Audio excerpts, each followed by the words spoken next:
Hi, I'm Lindsay Reinhardt. I'm the field director at the WVU School of Social Work. This presentation is going to walk through the learning contract process. So talking about how do we support social work interns in setting competency-based goals. So we're going to look at some details and just kind of talk about some best practices and really like what are we looking for in these goals.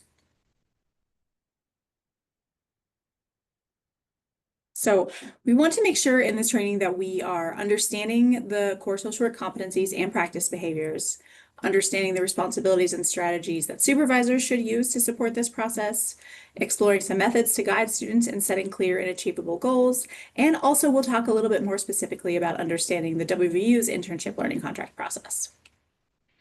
So as context, we like to talk about the fact that field education is our signature pedagogy. So this is designated by the Council on Social Work Education and really just emphasizes that field education is equal in standing to coursework. And so really just wanting to make sure that this learning contract sets the frame for how our students are learning in the field. And that intentionality is really what brings this together. So kind of saying that the intent of field education is connecting that theoretical and conceptual. So they learn a lot in the classroom, but what does it look like in the real world and how do they make that connection? And we can really help kind of translate this learning through goal setting. And so that allows us to be a little bit intentional about, the students are having whatever experiences they're having, but how can we design those experiences intentionally? And how can we help them make the connections from what they're experiencing back to what we need them to learn? We also, again, from the CSWE, we have shifted over a few years ago to a competency-based framework. And so this framework really is meant to kind of identify and assess what students should be able to demonstrate in practice. And so really thinking by the time they finish their internship and they graduate, whether as a BSW or MSW practitioner, what do we want to make sure that they can do? Social work competence really kind of means this ability to integrate and apply social work knowledge, values, skills, and processes to different practice situations. We want to make sure that they can do this in a way that's culturally responsive, purposeful, intentional, and professional. And so kind of looking at that frame through all of our competencies, how do we use this competency? How do we apply it? So what does it look like in practice? And that's where this goal setting really comes in. Our competencies use big, broad language, and so we can really help them understand through their goal setting of what does it mean to apply this competency. And this approach really helps us focus on the outcomes that we want our students to demonstrate throughout the time they're with you in their placement. So this brings us to the learning contract and its purpose. And so there's many purposes of the learning contract, and I talk about this a lot with students, and you can really help by emphasizing these parts as well, that it is not just a document that needs to be done so that we can check the box and say that we did it. So this, for one, is an agreed upon plan. This is meant to help a student connect their goals, your agency needs, and the learning requirements. So really, this is that middle ground. What do you need the student to do? What does the student want to do? And what do we as an accredited educational institution need the student to do? This also is set to ensure that everyone is in agreement about the goals that they're going to work on throughout the year. So this kind of helps you pull back to it or the student to pull back. Hey, remember we were going to work on this and you need to make sure that we build this time in. This allows us to ensure that the students do have practice opportunities for all 9 of the social work competencies. This is also our plan for evaluation. So this is, what the students are going to do, and then it's also how we're going to evaluate, which we'll talk a little bit more about. And then again, this is real world goal setting practice opportunity. So goal setting is an important skill for all social workers. We do goal setting when we're working with clients, we do them when we're working with our organizations. So how do we help our students kind of lean into this skill for themselves of practicing setting a good goal? So the learning contract, that's kind of where we're coming at. The learning contract can have a lot of impact, especially when we take care with it and do a good job with it. And so it can enhance the overall quality of the placement, again, and making sure that all of these different components. So we've got this diagram here that is showing, again, that this document helps us connect student goals and interests, educational requirements, and the agency context and needs. So if your student is really interested in something, but it's not what your agency does, that's not a good fit. So this kind of helps you blend those things and make sure we're meeting those educational competencies. This incorporates adult learning best practices. So it does give students some choice, and it also, again, makes sure it's fitting in that agency context. So giving them some ownership and choice about how they're going to go about doing this in your context is best practice in adult learning. Similarly, incorporates some of these trauma-informed supervision principles by this. We do this ahead of time. We have explicit and out loud conversations about this goal setting, which builds trust, again, provides choice, and just gives kind of a transparent process on, what the student is going to do and what we're going to evaluate them on. We also have found through our surveys with students that having a strong learning contract and feeling that their supervisor values their learning contract really does impact the student's overall satisfaction with their internship experience. This is one of those questions that comes out of the end of our field experience where students, kind of talk about did they feel that their supervisors thought their learning contract was important? And there's a strong correlation between students that did feel that their learning contract was important by their agency and were satisfied with their internships. So I want to first kind of back up and talk about our social work competencies. So we have 9 core social work competencies set by the Council on Social Work Education.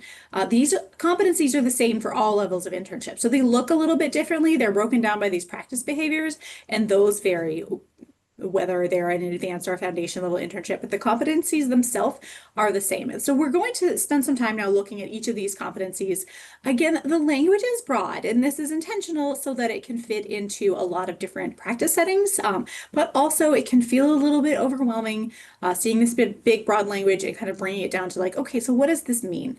So what I have here is just kind of, this is kind of thinking from supervisors, like if a student is competent in competency 1 is demonstrate ethical and professional behavior. If a student has competence, what does that look like? And so we have some examples here. This isn't everything that they're going to do, but if you are looking to see if somebody is demonstrating ethical and professional behavior, you might look at their understanding of confidentiality. How do they navigate dual relationships? We've got ethical decision making. So again, this just kind of gives us an example. And I invite you to think about other things that might fit here when you are looking for this a competency in ethical and professional behavior. What does this look like? Time management is one that comes to mind for me that we talk a lot about. So competency 2, advance human rights and social, racial, economic, and environmental justice. So again, if we're looking at, what does it mean to be competent in this, things that we might see a student with the ability to really kind of explore how society impacts individuals. Are they making some of those connections? Are they thinking critically about injustices? Are they recognizing barriers? So this is kind of some of that systemic challenges. Are they able to recognize that? Do they develop appropriate advocacy skills? And students can do that in a number of ways. I mean, sometimes students come on too strong with their advocacy. Sometimes they're afraid to speak up. So these are all things that they can do to kind of look at that competency. And again, these look different at different settings, but this is meant to give us a snapshot. Competency 3, engaging anti-racism, diversity, equity, and inclusion in practice. So one thing that comes to mind here are students able to adapt interventions based on individuals? Not every individual is going to get the same intervention. Not every student is going to get the same learning contract. So, we can even connect these competencies back to how we're working with the students. So are they able to kind of recognize some of these differences and explore them? Not everybody is the same. We can't treat everybody the same. This is an answer we get a lot from students when they talk about this, is we're going to treat everyone with respect. And obviously we should treat everyone with respect, but how do we, how might that look differently based on who somebody is? And, what does respect look like in their culture? And how do we, in fact, make sure our policies are respectful to everybody? So, I mean, that's just an example, but really helping them to kind of engage in some of this. Are they able to explore how systems impact different populations differently? Are they able to spend some time exploring agency practices and how, how they are inclusive, how they could be more inclusive? So these are all things that students could be doing to show that they're able to demonstrate this competency. Competency 4, so engaging in practice-informed research and research-informed practice. So here, are students able to think critically about different research instruments that are used? Are they able to develop some research questions? Depending on their level of practice, they may or may not be engaging in the research themselves, but are they able to do some research and use it to inform their practice? Are they able to look at their practice and think about how this, what are things that maybe do need to be researched? What are things that we don't know? So are they able to elicit and review client feedback? I mean, research can look a lot of different ways. Are they able to look at some client satisfaction surveys or other comments and think about like how do they incorporate that information into their practice? Competency 5, looking at engaging in policy practice. And this can happen across a lot of levels. So this might be understanding how local, state, or federal policies impact clients. So, really looking at like what's going on. In West Virginia in the spring, we have the legislative session. So this could be maybe be following a specific policy. This could be a lot of things, but this also could be thinking critically about agency policies. What are policies in your agencies? Can they do a policy audit? Can they look at, what policies maybe are missing? Are there any changes that need to be made? Can they draft an agency policy? So again, this ability to engage in policy practice is really this kind of thinking critically about policies and how they impact us, big or small. Competency 6, engaging with individuals, families, groups, organizations, and communities. And so, engagement is key here. Are they able to get comfortable with client interaction? This is going to come really naturally to some students and might be a struggle for others. And so, kind of pushing them to get comfortable in some of those uncomfortable situations. Are they able to develop rapport, particularly with clients maybe that are more challenging? Are there practice strategies they can use for engaging groups? This can also be this engagement on a professional level. Are they able to engage well with staff and other colleagues? Are they able to develop relationships outside of your organization?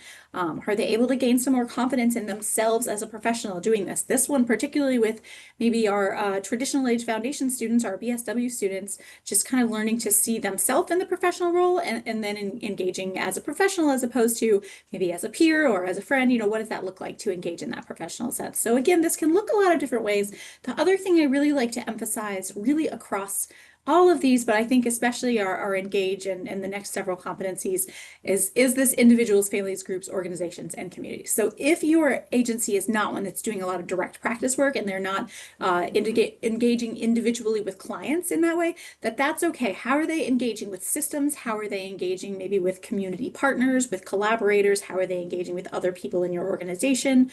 So that engage can really take that broad approach. And we'll carry that across competency 7 as well. So here's our assess: individuals, families, groups, organizations, and communities. So again, we have the capacity to look at this kind of micro, macro, and meso. And so as we think about their ability to have competence in assessing, are they able to understand some connections between assessments and interventions? What is the difference? How do they overlap? Are they able to think critically about the different assessment tools that we use? Can they consider how theories impact assessment and assessment outcomes? Do they have the ability to learn from clients? Are they able to kind of assess how is this specific client receiving this treatment and make adjustments as necessary? One of the challenges that students sometimes work through here is this kind of respect to client self-determination. Maybe your assessment is telling you one thing, but as you're assessing the client, this is not what they want to do. So are they able to kind of sit with that? That can be a challenge for us as new professionals.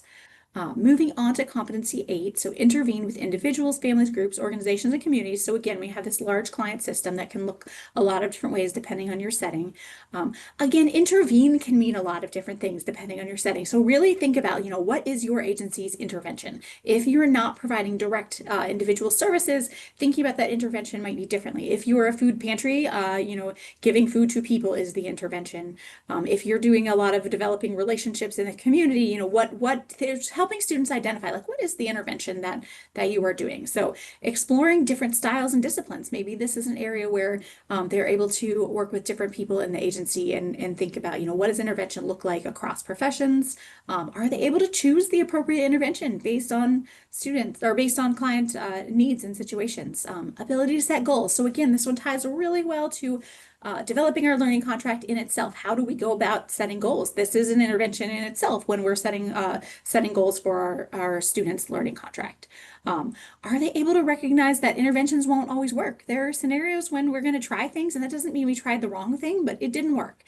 So that can take us back to that assessment, but just kind of recognizing that just because the assessment or just because the intervention didn't work doesn't mean that we did the wrong thing, or maybe it did. Are they able to work collaboratively around intervention settings? So lots of different things that this can look like in different agencies, but as you think about how are you going to know that your student has developed competency and intervention, thinking about some of these things. And then finally, we have evaluate practice. Again, individuals, families, groups, organizations, and communities. Um, there's a lot of this one can be turned internal as well. So can the student evaluate their own personal experience and progress? Can they evaluate their internship at the end of it? What did they learn? How did they grow? Could they leave something behind that helps future interns? Or is there feedback they're able to offer your agency about, maybe intern orientation, things like that. So again, this is a great one for that kind of internal evaluation. This is also a space for them to evaluate client progress, design, or reflect on the effectiveness of an evaluation tool. This is where our advanced level students will be doing an evaluation project throughout their spring semester. So this gets built in for those students. But either way, how are they able to kind of think critically about evaluation outcomes? How are they able to consider how cultural differences might impact outcomes? So again, just that kind of critical thinking and ability to think about and engage in evaluation practice.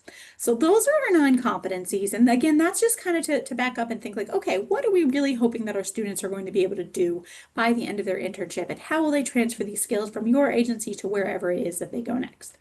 So transitioning out of that, let's look a little bit about what is your role as a supervisor in goal setting.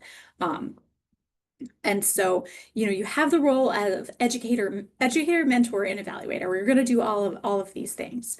And so through this, how do you create a supportive and structured environment? So helping the student to understand the context for the agency. What is it that you do? What is it that you don't do? Sometimes students want to put things on their learning contract that might be out of line with what your agency does. So helping them kind of understand that, but also having that supportive environment so that they're able to receive that feedback in a way from you that feels guided and supportive. Um, a big piece of your role is to help them connect these social work perspectives and theories and goals to practice. So helping them walk through all of these competencies. We talk about this a lot in class, but kind of helping them see what are the things that you're doing in your setting and how do we view those through the different competencies. Some students are more comfortable with this than others. So that's a big piece in supervision. It's really just to kind of talk about what are we doing in our setting and how can we view this through the lens of different competencies. Really, another huge piece for you is helping them to connect the learning contract process to social work goal setting. The students, especially the first time they do this, they often get overwhelmed by the learning contract. It's easy for them to feel like this is just something that they have to get through. And so really, if you are able to push them to engage in this process, to understand that the learning contract that itself is a learning exercise, that really goes a long way in helping them see that this is a valuable experience. And then to continue to encourage them to engage in self-assessment and curiosity. What do they really want to learn? What are they hoping to bring to the table? That should be part of the process. And so just kind of continuing on how do we support them, really exploring their professional and educational goals. How do we combine that with our goals for them and the agency, encouraging them to explore their own curiosity. What are their interests? What are their passion areas? Are there things that they would really like to take away from this experience? And then how does that fit or doesn't it fit in your agency, and helping them find that balance. And then again, setting boundaries around goals. If there are goals that might not be realistic to your setting, setting boundaries around there, or kind of recognizing that, maybe students are going to set an unrealistic goal. And as you help them evaluate throughout the course of the internship, how are you going to work with them on kind of recognizing like, oh, maybe we're at midterm and maybe this goal we set isn't so realistic. And so how do we adapt and adjust? And again, that can be a lot like that assessment and intervention component where our students go through, as we evaluate where we are and we're assessing the relevance of our goal, the realisticness of our goal midway through. So you can kind of recognize that too. Maybe there are goals that are really important to them and you're not so sure they're realistic, but maybe that can be part of the learning process as well. So as we think about the sorts of goals that we want our students to put on their learning contract, we really want to focus on these SMART learning goals. And so, going through this acronym, we want the goals to be specific. This is one of the areas that I definitely see struggle. Students have a temptation to kind of take the practice behavior and rewrite it in different or similar words. So that a common piece of feedback I write on their learning contract is when you sit down to do this thing, what is it that you're going to do? Because you've written in such vague language that I don't really know what you're talking about. So it should be clear. This should be a specific thing. It should be measurable. Will we be able to see or observe that you did it? It should be achievable. So here's where we're talking about that. Kind of realistic piece. So does this seem like this is achievable? Or again, can this be your own judgment to kind of recognize maybe we'll evaluate the achievableness, but this should feel achievable for the student when they're writing it. Relevant, this is a big piece for your support to come in, helping them understand the context of your agency. Again, they do these learning contracts early on in the placement, and so they're still getting oriented to the agency. And so for you to really make sure, does the thing that they're putting on their learning contract, does it have anything to do with what your agency's goals are? And if not, help them to kind of reframe that so that they can connect to something that is relevant. This time-bound piece is important for all goals. I will say that in our learning contract format, we don't necessarily have like a specific like timeline that they need to do it on. All of the learning contract, all of the goals are going to be completed, within the context of the internship. If they want to have a more specific timeline, maybe this is something that they're going to work on in the fall, or maybe this will be something in the spring, they could put a specific timeline on, but just kind of recognizing that the time bound in itself is going to be incorporated into the overall period of the internship. Um, I will also talk a little bit about kind of that measurable part for our generalist students, so our BSW and our foundation level students. Their learning contract includes a drop down, so they're going to say what they're going to do, and then there's a little drop down menu where they can choose a way that it's going to be measurable and verifiable. And I'll talk a little bit more about that on another slide. So again, kind of what makes a good learning contract goal. So we want the activities to be personalized. So they ideally are using first person language. I will, what this is about them and what they're going to do. They should tailor it to the issue and the agency. We have a lot of sample activities and examples, and they're welcome to use them. We encourage them to look at those, but they should tailor those. So, it might say on the sample, like, pick a current event and discuss how this, impacts your population. We don't just want them to write, I will pick a current event and discuss how it impacts my population, whether or not they're going to identify the current event, but maybe they could narrow in on a topic that's relevant and then kind of choose a population that's relevant. So they should be doing that work ahead of time to tailor it to your setting. Then again, we get to that verification of this measurable piece. So there should be ways that the completion of their activities can be verified. And this is for you to think, how are you going to know that the student did it, and how are you going to be able to evaluate them based on it? So we have, as I mentioned, for the generalist foundation level students, we have a drop down. For the advanced students, they've done this once already. We want them to be able to do this piece on their own. But examples that we give, they can discuss an activity in supervision, and it's fine for them to use that one with some frequency, so that they're doing things and they're bringing it back to supervision and kind of reflecting and talking through and connecting that learning. They might develop a written document based on, research exploration. I find that, sometimes they say that they're going to, well, the reflection we're going to talk about next. So the written document, this can be a really great one. Is there something that you need? Is there some sort of document they can create? Can they make a fact sheet? Can they make a proposal? Can they review a policy? Can they create some sort of reference guide? So, is there something that is needed? So it's not just doing it for the sake of doing it, but it's a value added. This is a great way for them to kind of leave things behind, add to the agency. Again, if there's usable things, this is a great verification method. Then we have this develop and discuss a written reflection. So they can do this. You can assign extra things here. If you want to have them do a process recording, if you want to have them write up kind of a case incident, if you want to have them reflect on a specific competency, these are all sorts of things. So you could kind of come up with, is there some sort of reflective document or presentation that you want them to do? Then attending or participating in a specific event. Again, that one is probably only going to happen so many times, but that's another. There can be others. These are just some examples, and these are some of the examples that come in our drop-down menu. Our drop-down menu does also have room for them to write in their own things. I will also note that on our learning contract, there are occasionally some required activities that are built in, and so we want all of the students to do those things and make them relevant to their agencies. So some other learning contract tips. So as I said before, really helping the student keep in mind that the client can be an individual, a family, a group, an organization, or community, so they can think about that broadly. Here's this piece of, don't be too vague and don't be too specific. So really trying to find this middle ground. Again, it should be clear from what they're writing on their goal, like what are they talking about and what is it that they're going to do? And at the same time, it doesn't need to be so specific that they've kind of like written themselves into a corner.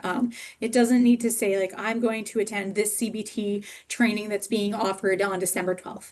If that training gets canceled, if there's not funding. So, it can be more general. I'm going to attend this sort of training and what am I going to do with it? So that's kind of an example of that. We don't want them to repeat the language from the practice behavior. Again, sometimes we see this where they're just kind of reframing the practice behavior. And in my read on that as an instructor is that they don't understand what they're talking about. So helping them this again, what they write should be fairly simple, and specific. So what is it that they're going to do? Um, and then really for you also to keep in mind as you're helping them with this, the learning contract activities, these are plans to demonstrate competency, not what's going to be evaluated. So the learning contract is not a checklist. And I think it's easy to think of it as a checklist. They're going to write a list of like 18 things and then that's what they're going to do. And really what it is that we want them to kind of come up with this list of activities that they're going to engage in and practice in. And as you watch them engage and practice those activities, you are going to be able to evaluate how competent are they. With some things, they're going to need a lot more practice. Doing this thing once or twice isn't going to be sufficient to demonstrate competence. For some things, you might feel like this is a really strong area, like we've got this. So really, as you are helping them with this, thinking, are the things that they're writing on there things that will help you to evaluate how competent they are? And then also just kind of making the point that the learning contract, it doesn't need to limit a student from doing other things. They can do a lot of other things to demonstrate competency. So they are allowed to do things that aren't on their learning contract. The learning contract just kind of gives us a plan of how we're going to demonstrate competencies. So we have a few examples here. And so first to kind of say we have our goals, we have our objectives, and we have our learning activities. That's kind of the setup of the learning contract. So I have an example here. Competency 2 is our advanced human rights and social, racial, economic, and environmental justice. One of the practice behavior B is engage in practices that advance human rights to promote social, racial, economic, and environmental justice. So this is specifically what they're going to do. They need to demonstrate that they're able to engage in practice. Again, this is where, sometimes I see students that kind of rewrite that, like, I will engage in a practice that will advance human rights. That's not specific. That's not telling me what they're going to do. So an example of an intervention that would fit here would be, I will create a presentation on ways to expand inclusivity within my agency and share with the leadership team. So it's very clear what it is that they're going to do, how it's going to be evaluated. So we know what that looks like and it's connected there. So that's one example. Here we have kind of some strong and weak examples. So, using our same competency here, a weak goal would be, I will learn about social justice and human rights during my internship. Well, yes, we do want them to learn about those things, but how are they going to do it? What is it going to look like? How are we going to evaluate? Saying I will learn about it's really hard to evaluate specifically. So a strong goal could be, I will co-facilitate at least 2 client advocacy meetings focused on access to housing or food security, and afterwards reflect with my supervisor on how these actions align with principles of racial and economic justice. So that's much more specific and measurable. We know what it's going to look like, and we know that we're going to have this space and supervision to kind of talk through it, and that will help you as a supervisor evaluate, like, did they get it? Maybe after they've co-facilitated at least 2 of these meetings, you don't think they have it yet. So again, as we think to evaluation, just because they did it doesn't mean that that competency is there. Maybe after that, you might give them a different assignment because you don't think that they quite got it yet. So that's more to talk about on evaluation training. But again, that kind of just puts that in our frame of reference. So I'm going to talk a little bit about our learning contract process, what it looks like at WVU. So as far as kind of the internship timeline, in the first kind of 1 to 3 weeks that they're in their internship, you're orienting them to their agency. They should be right from the get-go developing kind of a brainstorm list of possible activities. This is something that they might even be encouraged to do from interview on. Think about the agency, research the agency. What are some things that they are interested in doing? What ideas do they have? And so they can list, things that they've done, things that they've seen, things that they want to do. So really just kind of having a big brainstorm list. What are things that you would like to do? And so again, in those first couple of weeks of internship, they should be discussing some of those goals with you as their supervisor. Then as we move into kind of weeks 3 and 4, we're going to start working on developing the learning contract. So the student will develop the learning contract draft into Vera, and we'll look at what that looks like briefly. They should discuss it with their supervisor and incorporate feedback. So they can kind of start walking through, these are the goals that I've kind of laid out. How do they fit in context? And you can give them feedback. And then they'll submit that draft to their faculty field liaison. So, one of us on faculty that's teaching their seminar course. Then kind of through weeks 5 to 6, the field faculty liaison is going to review the learning contract. Usually we are sending back to the student with some number of edits. So they'll get it back from us with some edits and requests for changes. They will incorporate our feedback and they'll resubmit. At that point, it's going to move on for signature. So once our other field faculty liaison has signed it, it will go to you for signature. It is our intention that that is not the first time you've seen this learning contract. As I mentioned, during weeks 3 to 4, they should be talking through this draft with you. But I think more often than I would like, when it comes to you for signature, that's the first time you've seen it. So hopefully you are getting it ahead of time. We'll talk about what that looks like and how the student can send it to you if you aren't able to kind of sit side by side and look at it. If you get it and ready for signature and you're not ready to sign it because there's changes, I will also show you how you can send it back to the students so that they can make that feedback. You don't need to sign this learning contract until you approve of it. I really want to emphasize that. You are signing to agree and approve. So if it's not ready and it's not where you want it to be, that's perfectly reasonable for you to send it back to them. So just kind of looking at whose responsibility is what in the learning contract. So the student is the author. They're the ones doing the writing. They should be, again, generating that list of goals. They should be managing the deadline. So the field faculty liaison will let you know what the deadline is, so you have that information, but it's the student's responsibility to give you enough time. The student should be completing revisions, and they should be asking for help as needed. They should be getting and incorporating your feedback.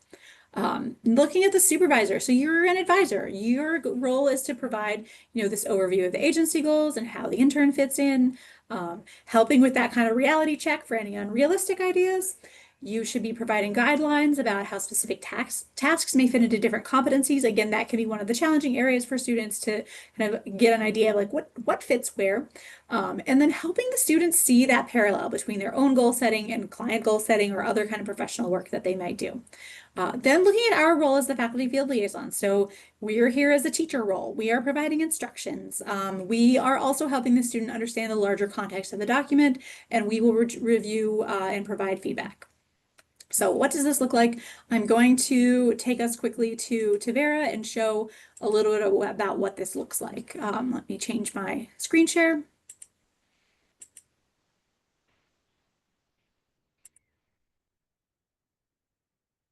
Okay, so here I am in a supervisor role, and I've gotten a notification up here that tells me that this student's learning contract is ready for me to review. So I'm going to open this up here to review it. I will clarify that this is, this is a test. It's not filled in for real, but we can see this is, I can go through it. I can read what the student has said. This is the entire learning contract. When I get down to the bottom here, so I'm going to look through all of this. Ideally, I've already seen this. We've already discussed it. It's now been signed by, it's been approved by the field liaison, and it's come to me for signatures. Let's see why I don't have the sign option. Here we go. So then I can click here to sign, and I could sign. If I'm like, hey, I've not seen this before, there's some things on here that I want, then I can click this request changes button. It's not the best image-wise, but this kind of lets us open up and type in here. So if I'm saying like, hey, I really think that this needs to be more specific, I can say, more specific. I can write as many comments as I want in here. You also might find that you would rather just tell the student so that I could request changes. I'm not going to do this now because we're going to walk through the other process. So I also could just write a comment that says, hey, let's talk more about this. I'm not ready to sign yet. And then once I click that request changes, if I say yes in here, it's going to take the student's signature off and it's going to send it back to them for review, which is, again, no problems. You're welcome to do that. So that's one thing I could do. Or if I'm like, yep, this all looks good, I'm going to go ahead and sign it, then it's done. And the student, it will move on to the field faculty liaison to sign. So that's what it really is going to look like on your end. One of the things I do want to show you over here, I have a test student profile. This is a way that the student can share it with you. So again, if you're in person with your student, maybe they're going to print it out, maybe you're going to look at it together, maybe you're looking at it on a computer together. But if that's not your situation, and we show the students how they can do this as well, but when the student is in their learning contract, they can click this little print icon and it will turn their learning contract into a PDF which then they can download and email to you. So that's another way that they can share. Hey, I've made a draft of my learning contract. The thing is that you can't see it in Tavera until they submit it and it gets signed or approved by the field faculty liaison. So that's kind of the trick here, is that we want you to see it before it comes to you for signature, but you can't log in and see it while they're working on it. So this is the best way for the students. Again, either if you're together and you can look at it side by side, or like this, they can download a copy and email it to you. We do tell students that, but it can be helpful for you to know that as well. So again, that's really what it looks like on Tavera. From your perspective, there's not a whole lot you need to do. Again, you're either going to sign or you're going to request changes. And let me move my screen share back over to our presentation here. Okay, so, as we kind of move forward from here, so this walked us all the way through the process of getting the students oriented, getting their learning contract drafted, submitted, and signed. And now what happens next? So we have a developed learning contract. How do we use it? I strongly encourage that you encourage your students to have a printed copy, bring it to supervision, write on it, reference it in supervision, talk about different competencies. We're going to evaluate students at midterm and finals, but a lot of times when I have my students, we are talking about it all the way along. Hey, here's where I think you are with this competency on this day. What do you think? What are the areas you really need to work on more? We might pick a competency and really spend any one supervision talking a lot about that one. So really bringing this to supervision, incorporating it into your conversation can be really valuable. Students can add in other things as examples. If they have that copy in your supervision and they're talking about something that they did, maybe they've been working on a project or they had an experience that wasn't in their learning contract, totally fine. But maybe in supervision, you might be like, hey, when you engaged in this activity, this was a really good way of competency 6 rapport building. You did a lot with that. And so they could, go ahead and make a note on your learning contract, because that will help them with their evaluation. It will help you with the evaluation, just kind of remembering these are the things that we did. You can also write timings in. So again, we don't have this kind of built in for them to write timings, but maybe they want to take their learning contract and kind of put like a little timeline together. Again, different students use these in a lot of different ways. And so you can think about what's best within your supervision style and your students' learning style. But my main encouragement here is that the learning contract isn't something that we just write, sign, and then don't look at again until it's time for evaluation. It should be really incorporated into regular supervision. And so then this kind of looking ahead to assessment. So strong learning contract will help assess the student's performance. It will make it easier for you to know, did you get to evaluate the things that you meant to? Are there areas that you need to know more? Incorporating the learning contract into supervision really helps with this ongoing assessment feedback. And then when you're completing the midterm and final assessments, the learning activities will help you determine the level of competence. And so they will show up on the midterm assessment and the final assessment. When you go to evaluate, it will actually pull those activities that the students wrote as their goals onto the assessment so that you're able to see those when you're evaluating. Again, it's not that you're evaluating whether or not they did the things on there, but that you're able to remember, okay, this is what they said they would do, they did this, and then you can kind of think like, okay, when they did this thing, how competent were they? Is this something we need to spend more time, or do we feel good about this area? So moving forward, I'm going to leave you with a few resources, and we'll have these linked. So there are sample learning activities. Again, this kind of goes through each of the non-competencies and gives example activities that could be tailored to your setting. We have a field guidance packet that has some section on remote learning activities. If you have a student that is either working hybrid or you want them to have something that they're able to do kind of independently on their own. And then we also have a general training video page. There's student videos about developing the learning contract so that they have access to that. You can watch that as well. And then these are some of our references. Thank you so much for watching. And if you have questions, please feel free to reach out to the field office.